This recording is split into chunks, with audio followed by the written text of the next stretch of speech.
our friend from The Ringer, back on the Rich Eisen Show, the McShay Show. Get it wherever you get your podcast, certainly on the Spotify platform. Ladies and gentlemen, last we saw him, he was standing on the field of the Senior Bowl. Now we see him in the McShay Show studio with a Richmond Spider helmet behind him. Todd McShay. Good to see you, Todd. How are you?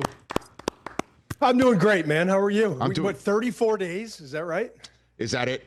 Is that all there is? Because it's too long, man. I mean, in all honesty, do you think that if all 32 teams got a call from the NFL today and saying, guess what? There was a mistake or whatever. We decided to have the draft tomorrow. Don't you think everyone could do it right now, Todd? Or would there be just a freak out? What do you think? There would. Come on, Rich. How long have you been doing this? Could they do it? And when they have a freak out, the yes and yes, right? Yes and yes. Right. I mean, can't you just hear now, like the head coaches, the general managers, we have a process and we're not done with our process and we haven't brought in all of our 30 visits and we haven't gone to, so yes, there would be a freak out, but everyone would just be just fine, I think. Why do you think we haven't seen any trades amongst first rounders or into the first round or out of the first round? We haven't seen one yet. Why do you think that's the case, Tom? I think there's a couple things. I think a couple teams in the top 10 at least temporarily solved their quarterback situation for next year. Right. It doesn't mean that when you bring in Justin Fields, that prevents you from drafting Jackson Dart, the Ole Miss quarterback at number 7, if you're the Jets. And that's something I think we should probably start paying a little bit of attention to. Doesn't mean a 35-year-old Geno Smith next season for the Las Vegas Raiders, that maybe if they've got a guy that they don't want to draft a quarterback there. But we know there are 2 quarterbacks that are probable to go in the top 3, but not definite. And I think honestly, it's all hinging on Tennessee right now. We know their process. They would freak out if you told them the draft was today, because they're not done with their process. That's a process, whether it's Brian Callahan and what he went through with Joe Burrow, the organization and what they believe in. They want to finish their process. And I think Albert Breer had a great article about, the 4 guys and what they're going to go through leading up to the draft. So once they've made the decision, and if it's not Cam Ward, that's when I expect the phone lines to open up. But as of right now, according to everyone I've talked to, and I think the sources that you talk to, and they're well sourced, that those calls are not being made at this point in time. So I think that's the first domino, and we'll find out probably, I would guess, in the next week or so if Tennessee is interested in moving out or Tennessee's all set and we don't need to get on the phone. Well, maybe what would influence Tennessee would be a Godfather offer from a team that doesn't get Aaron Rodgers. Maybe his process is causing a little bit more of a slow motor in New Jersey and Pittsburgh, right? Yes, but I'll say this, Tennessee, yes, slow motor from the teams that potentially could be trying to move up. I agree with that. Okay. Tennessee, you know how it goes. Like, if you finish your process of the evaluation and you've spent the time flying to Cam Ward and working him out individually and putting your installs in, and you've brought him into your place and he's met everyone there, and you've spent time on the board with him and watching tape and picking his brain and getting to know how he mentally processes. And when you're done with that, if you think he's the guy, there shouldn't be a compensation package that would move you off that spot, would kind of be my answer. But if you either decide we're all in on Cam or we're going to go with the best player in this draft, and that's Abdul Carter, the edge rusher from Penn State, and we think we might be able to, we know we could get him at 2, and we think there's a decent chance we could get him at 3, but probably going to be Travis Hunter there. And so we're out of the quarterback market with this first pick in the 25 draft. So I think that's what's happening right now. What would you counsel Tennessee to do 34 days before the draft, Todd? What would you counsel? I would take Cam Ward. I think he has the talent to be developed. I think you brought in a coach in Callahan who has worked with Joe Burrow, who can help in the development process. I think when you get these opportunities, you got to take them. I mean, you can't look at that division, not just the NFL, but that division and the quarterbacks that are in it. And so you have a chance with a guy who's got some really unique things about his game, from the arm angles to I love his on schedule stuff. Like when he gets to the top of his drop and is decisive with where he wants to go with the football, he's a flat out assassin. Okay. And so in addition to that, the arm angles and the off schedule things and what he can create, he's got to speed up his mental process. There's no question. Make some decisions that frighten you at times. But we said the same stuff about Patrick Mahomes. We've said the same stuff about Josh Allen, said the same stuff about Lamar Jackson. These are areas that can be improved upon. Do you have the skill set to be great at the next level? And I think the answer with Cam is yes. And so that's why I think it's been awfully quiet in Nashville. You're not getting a lot of information out. There's no one reporting of calls being made and contact being had with Tennessee. I think they're getting close to finalizing the decision that Cam Ward's the number one pick. Well, not to turn this into a mock draft, but I mean, what would you say Cleveland's decision is if Cam Ward goes out 1? Cleveland sitting there at 2, Giants sitting there at 3. Cleveland does have the first pick on Friday night. So what do you think they would do if Cam Ward goes off the board first and they don't move up to 1 between now and Thursday night of the draft, Todd? Well, a shameless plug. I just dropped my mock 2.0 this morning. Google the McShay report. You're clearly not a subscriber yet, which hurts my feelings. Todd, you have listen, man. Brockman, would you get Rich on? Come on, I know you're the brains behind this. McShay, we're on it. Todd, I'm going to blame what I always do. My 3 children. Yep. I'm going to blame it on them. You know, it's you know what I mean. It's just I'm trying to be a dad and a host. I got you, man. You know, I'm juggling. I'm spinning plates, bro. So, but we will be all over that because we mock it like a hurricane, Todd. So let's do that. I like Brockman's yesterday rock out with your mock out. Right? Okay, that was TJ. That was TJ. That was TJ. I'm the other guy, Todd. That was. Okay. I'm sorry. Okay. So I caught it on social media. Yeah.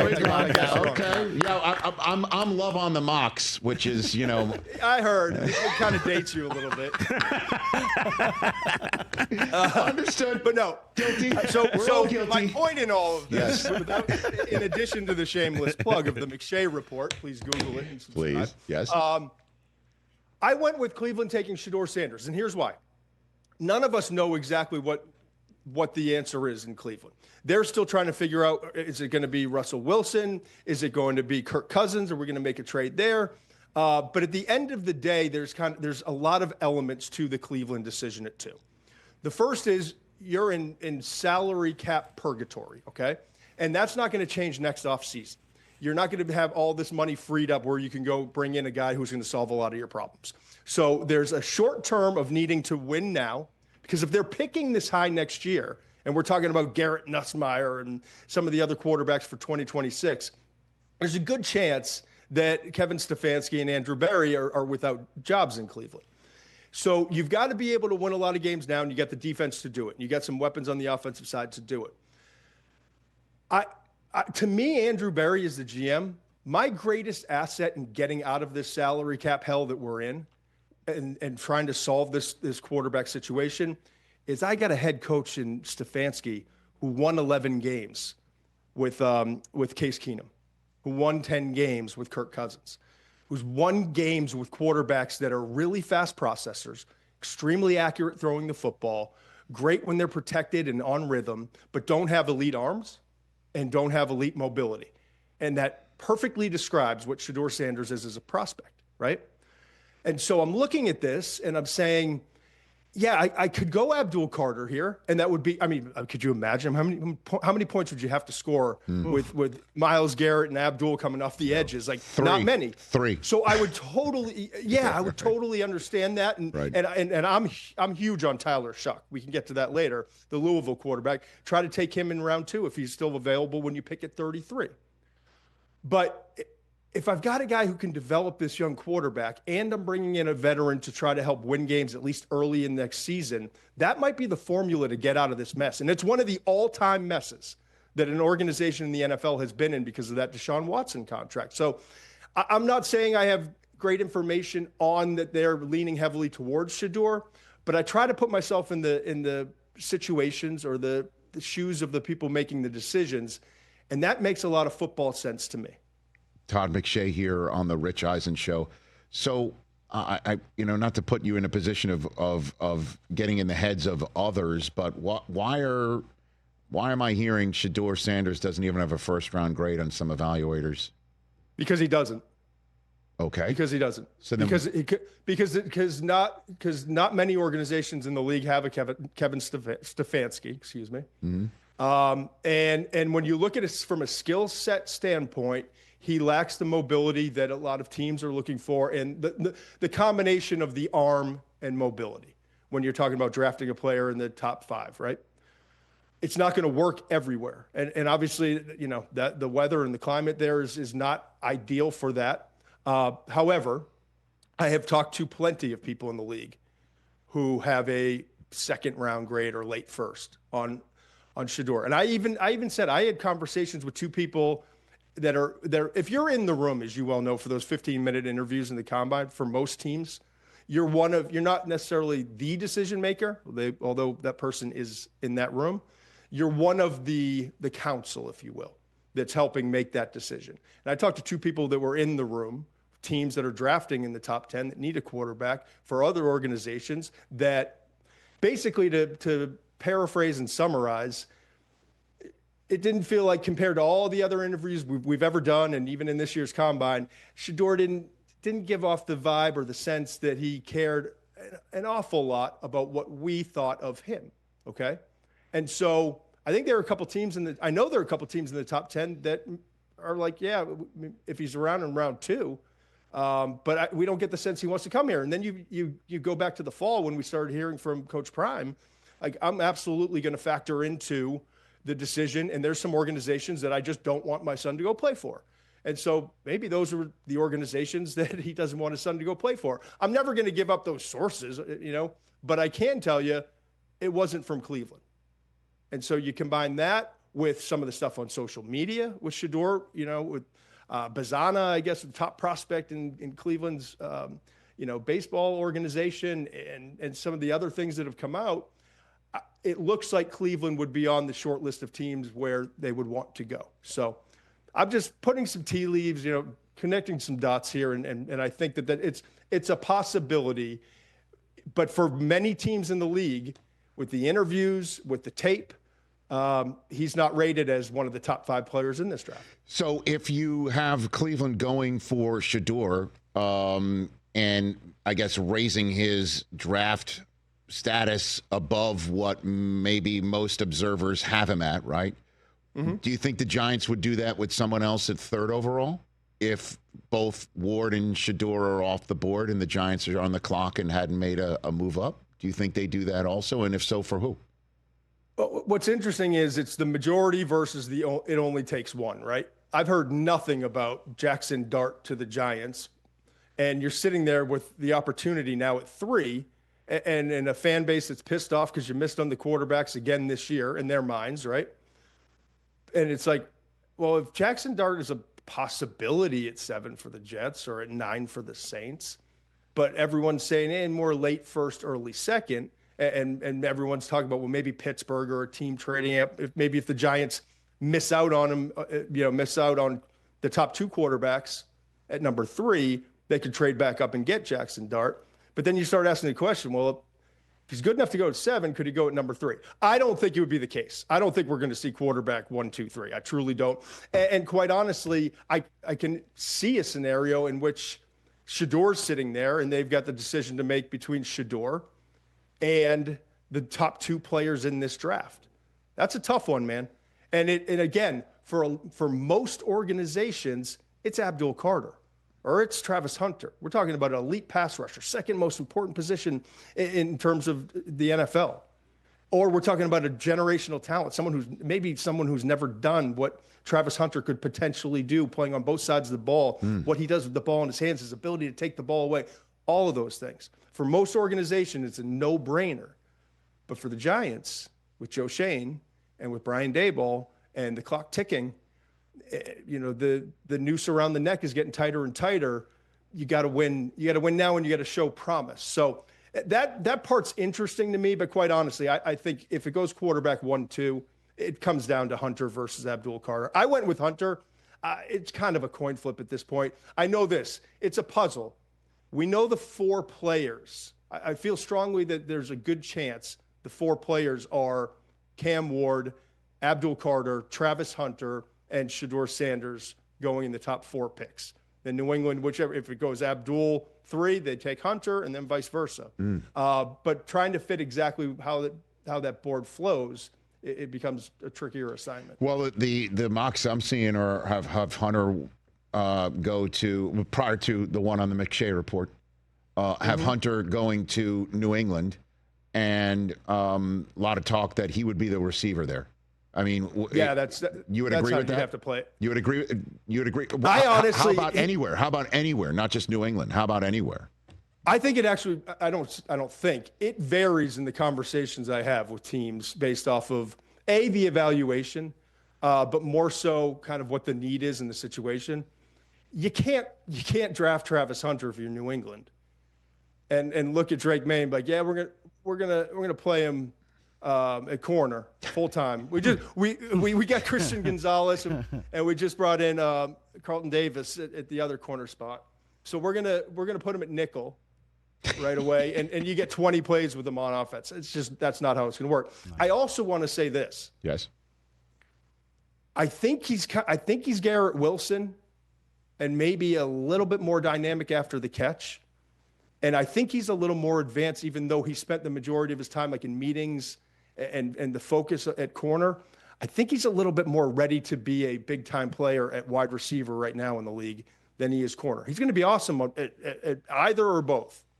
But I think he's a little bit more advanced as a receiver. So if I'm Mike Vrabel in that organization and we draft Travis Hunter, he's got to be a weapon for Drake May first and foremost. And then I figure out third down packages, red zone, certain situations. I switch the moonlighting, if you will, from he's an offensive guy, moonlighting on defense. That would be the route I would take if I'm New England. I love it. Before I let you go, Todd, we did have Tyler Shough on the show 2 days ago. There's a lot to like, brother. How awesome is he as a guy? Awesome. You know, I asked him point blank, you know, hey, you're 25, you know, your injury history. How do you respond to that when you're in meetings? And he goes, listen, I've been benched. I've won. I've been carted off. I've come back. I've been with 5 offensive coordinators. He goes, basically, I'm paraphrasing, what NFL quarterback hasn't had that experience? And right. I'm the most pro-ready guy there is in the draft. And I thought there, I'm like, that's a hell of an answer. You know, he's kind of right, Todd, you know? As a young pup in this, it was all about at the quarterback position evaluations, like strong arm, ball placement, mobility's increased over time in terms of the value in the NFL. The longer I've been in this game, Rich, the more I've come to appreciate and place importance on, does this quarterback know who he is as a person and as a leader? Has he been through some bumps, and how has he responded? I love the fact that, the NIL and the transfer portal, we can talk all about that in a different show, different time, and then some of the negative aspects in college football. For these quarterbacks, it's been invaluable. Look at Jaden Daniels, the 56 starts or whatever it was. Look at the last couple of years, these guys, Bo Nix coming in with like the most starts in the history of a quarterback coming out in the draft, 63, I think it was.